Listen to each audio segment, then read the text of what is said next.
अस्सलाम वालेकुम, this is Tanveer and ये हमारी फिफ्थ वीडियो है वीएसए मेथोडोलॉजी की और इसके अंदर हम सीखेंगे what is bullish volume and what is bearish volume. With example आपको शो करवाऊंगा और फिर हम जो है वो आगे चलेंगे। बुलिश वॉल्यूम और बेरिश वॉल्यूम की दो बेसिक एग्जांपल्स हैं और यही एग्जांपल जो है वो आपको वॉल्यूम को बहुत अच्छे तरीके से समझने में आसानी पैदा करेंगी। Bullish volume is increasing volume on up moves and decreasing volume on down moves. ये हमारा बुलिश वॉल्यूम है, प्राइसेस ऊपर जा रही हैं और वॉल्यूम भी ऊपर जा रहा है। It's called bullish volume. Falling prices with decreasing volume, market नीचे आ रही है और वॉल्यूम भी कम होता जा रहा है, ये कहलाता है बुलिश वॉल्यूम कि मार्केट यहाँ से पुल बैक लेके वापस ऊपर चली जाएगी। ठीक है, ये बुलिश वॉल्यूम कहलाता है। सेकंड डेफिनेशन है बेरिश वॉल्यूम की। Bearish volume is increasing volume on down moves and decreasing volume on up moves, कि मार्केट जब नीचे आती है तो वॉल्यूम ज़्यादा हो जाता है और जब ऊपर जाती है तो वॉल्यूम कम होना शुरू हो जाता है। यहाँ पर आपको ये चीज़ नज़र आ रही होगी कि जब मार्केट नीचे आ रही है तो वॉल्यूम बढ़ता जा रहा है और जब मार्केट ऊपर जा रही है तो वॉल्यूम कम होता जा रहा है। ये बेरिश वॉल्यूम कहलाता है।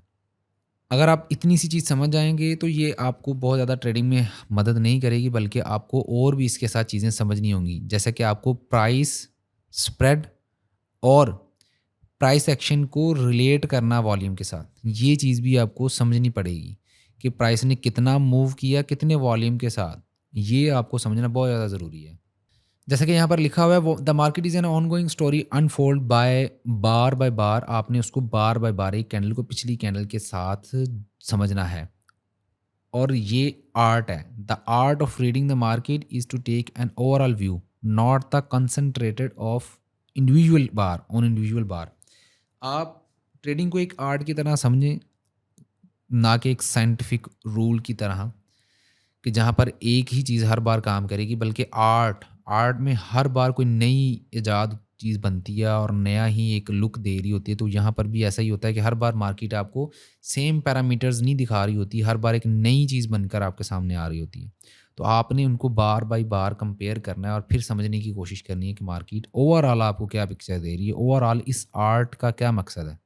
यहाँ पर एक मिसाल दी गई है कि जब डिस्ट्रीब्यूशन स्मार्ट मनी ने ख़त्म करनी होती है और वहाँ पर ट्रैप करना होता है अनइन्फॉर्म्ड ट्रेडर्स को, जिनको हमने शुरू में पढ़ा हर्ड को, तो वो क्या करेंगे, वो ऐसा नहीं होगा कि मार्केट नीचे आ जाएगी, नहीं, बल्कि वो क्या करेंगे कि अचानक से एक कैंडल ऊपर की तरफ लेके जाएंगे। वहाँ से क्या होगा, एक वाइब आएगी कि मार्केट ऊपर जाने वाली है और लोग बाय कर लेंगे और फंस जाएंगे। या हो सकता है मार्केट लो वॉल्यूम के साथ ऊपर जाए। अब जिनको वॉल्यूम की इन्फॉर्मेशन नहीं है वो क्या करेंगे, लो वॉल्यूम पे ऊपर जाते हुए मार्केट में बाइंग कर लेंगे, वो भी फंस जाएंगे। इन दोनों को अगर आज समझा होगा आपने तो आप इनसे बच जाएंगे और मार्केट में, क्योंकि आपको ऑलरेडी नज़र आ रहा है कि वीकनेस है, डिस्ट्रीब्यूशन चल रही है, तो आप वहाँ पर सेल को तरजीह दोगे, ना कि बाय को तरजीह दोगे। ठीक है, अब देखिए मार्केट के अंदर कोई भी ऐसी चीज़ नहीं है जो कि अचानक से ऐसे ही हो जाए। इस चीज़ को आपने समझना होगा। उसके बैकग्राउंड में कोई ना कोई पहले से चीज़ चल रही होती है। जैसे कि ऊपर डिस्ट्रीब्यूशन का एक फेज़ था, जो कि ऑलरेडी एक डिसीजन था मार्केट के अंदर कि वीकनेस है, और उसके बाद मार्केट ने जो है वो कोई फर्दर वीकनेस दिखाकर नीचे जाना था, ना कि ऊपर जाना था। अगर ऊपर जा भी रही थी, पीछे वीकनेस थी, तो इसका मतलब है कि वो ज़्यादा ऊपर नहीं जा सकती। मोमेंटम जो बना हुआ है उसकी वजह से थोड़ा बहुत ऊपर ड्रिफ्ट कर जाएगी, लेकिन आना उसने नीचे ही है। एग्जाम्पल जैसे कि अगर आप रियल लाइफ में भी इसको इम्प्लीमेंट करें तो आपके जो रोज़ाना के जो फ़ैसले होते हैं वो आपकी बैकग्राउंड इन्फॉर्मेशन के ऊपर इन्हिसार कर रहे होते हैं, ना कि आपने जो आज किया होता है। आज का कम डिसीजन होता है, लेकिन मोस्टली आप डिपेंड कर रहे होते हैं पिछले। जैसे कि अगर मिसाल दूं कि अगर आपको आज ही 10 करोड़ रुपया मिल जाए तो आप क्या ख़रीदना पसंद करेंगे। आप में से बहुत से लोगों के दिमाग में आ जाएगा कि हाँ 10 करोड़ आ जाए तो मैंने घर खरीदना है, गाड़ी खरीदनी है, इस तरह की चीज़ें। अब ये सोच आपको अचानक नहीं आई, ये सोच आपने बहुत देर पहले की अपने ज़हन में रखी थी कि यार मेरे पास पैसे आएंगे ना, तो मेरा किराए का घर है, मैंने उसको पहले जो है ना वो अपना करना, अपना घर लेना है, अपनी चार दीवारी होगी। छोटा घर है तो मैंने बड़ा घर लेना है, गाड़ी नहीं है तो मैंने गाड़ी लेनी है। ये सोच आपकी बहुत देर पहले की है, कुछ महीनों या कुछ सालों पहले की होंगी।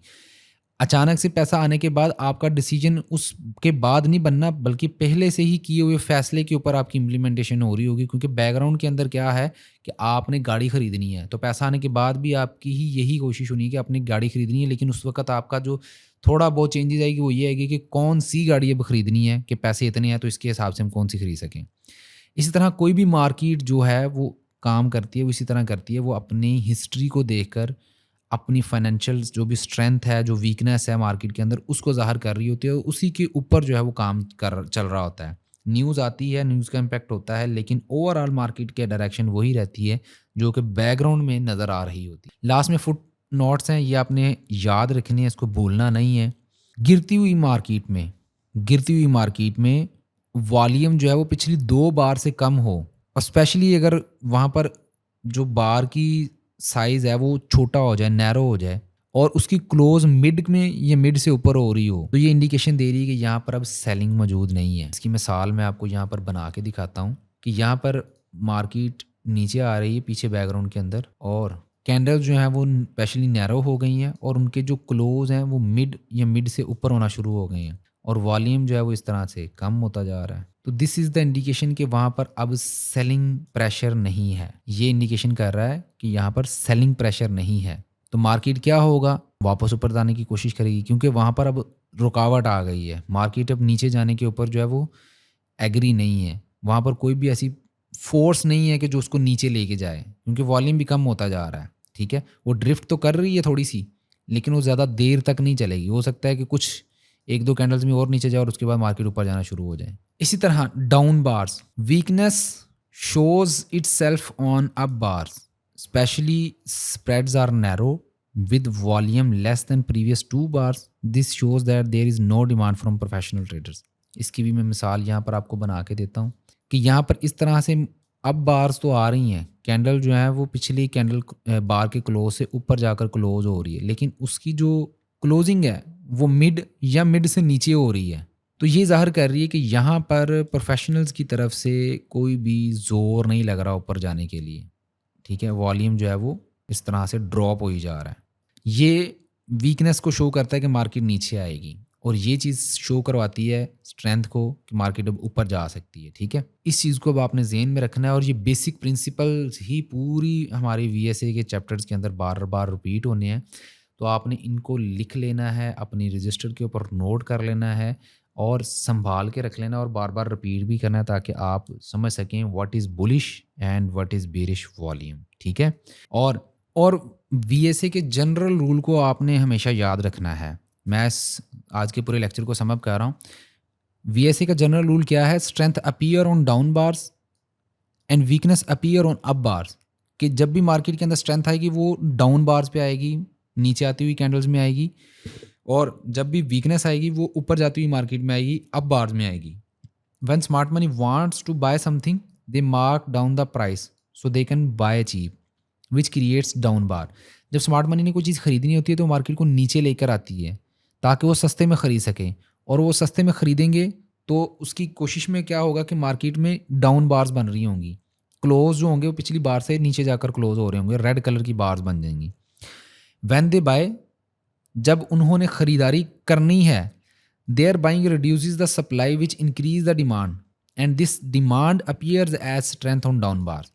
जब वो ख़रीदारी करेंगे तो क्या होगा, सप्लाई कम होगी, डिमांड बढ़ेगी, और वो जो डिमांड होगी वो एज अ स्ट्रेंथ अपीयर होगी डाउन बार्स के अंदर। अब यहाँ पर मिसाल लेते हैं कि ये डाउन बार्स आ रही हैं पीछे से, अब यहाँ पर अचानक से एक और डाउन बार आ जाती है इस तरह से, और इसकी क्लोज यहाँ पे हो जाती है, और इसका वॉल्यूम जो है वो इससे बढ़ के आ जाता है। पहले छोटा छोटा वॉल्यूम था, फिर अचानक से ज़्यादा आ गया। अब क्या होगा कि ये डाउन बार ही है, लेकिन इसमें वॉल्यूम ज़्यादा आ जाने की वजह से हमें ये शो हो रहा है कि यहाँ पर कोई स्ट्रेंथ आई है मार्केट के अंदर, और अगली कैंडल अगर इस तरह से अप क्लोज हो जाती है तो ये कंफर्म हो जाता है कि हाँ, पिछली कैंडल के अंदर सप्लाई से ज़्यादा डिमांड थी, इसलिए अगली कैंडल अप क्लोज हुई है। अगर वाकई इसमें सेलिंग होती तो अगली कैंडल अप ना क्लोज होती बल्कि नीचे क्लोज होती। ठीक है, इसी तरह smart money wants to sell something, जब उन्होंने कुछ बेचना होता है, they mark the prices up so they can sell it expensive and make good profits. जब उन्होंने कोई चीज़ बेचनी होती है तो वो मार्केट को ऊपर लेकर जाते हैं ताकि वो महंगे बेच सकें और ज़्यादा प्रॉफिट बना सकें। जब वो बेचते हैं तो उनकी जो सेलिंग होती है वो सप्लाई को इंक्रीज़ करती है, जिससे क्या होता है डिमांड कम हो जाती है। और ये जो डिमांड का कम हो जाना, ये वीकनेस को ज़ाहिर करता है और ये अब बार्स में आता है। जैसे कि अब यहाँ से मार्केट ऊपर जाना शुरू हो गई, अब उनको लगता है कि यहाँ पर अब सेलिंग करनी चाहिए। अब यहाँ से जब मार्केट ऊपर जा रही थी, तो इस तरह से ऊपर जा रही थी। आहिस्ता-आहिस्ता वॉल्यूम बढ़ रहा था ऊपर की तरफ और इस वाली वॉल्यूम बार के अंदर इतना ज़्यादा वॉल्यूम आ गया।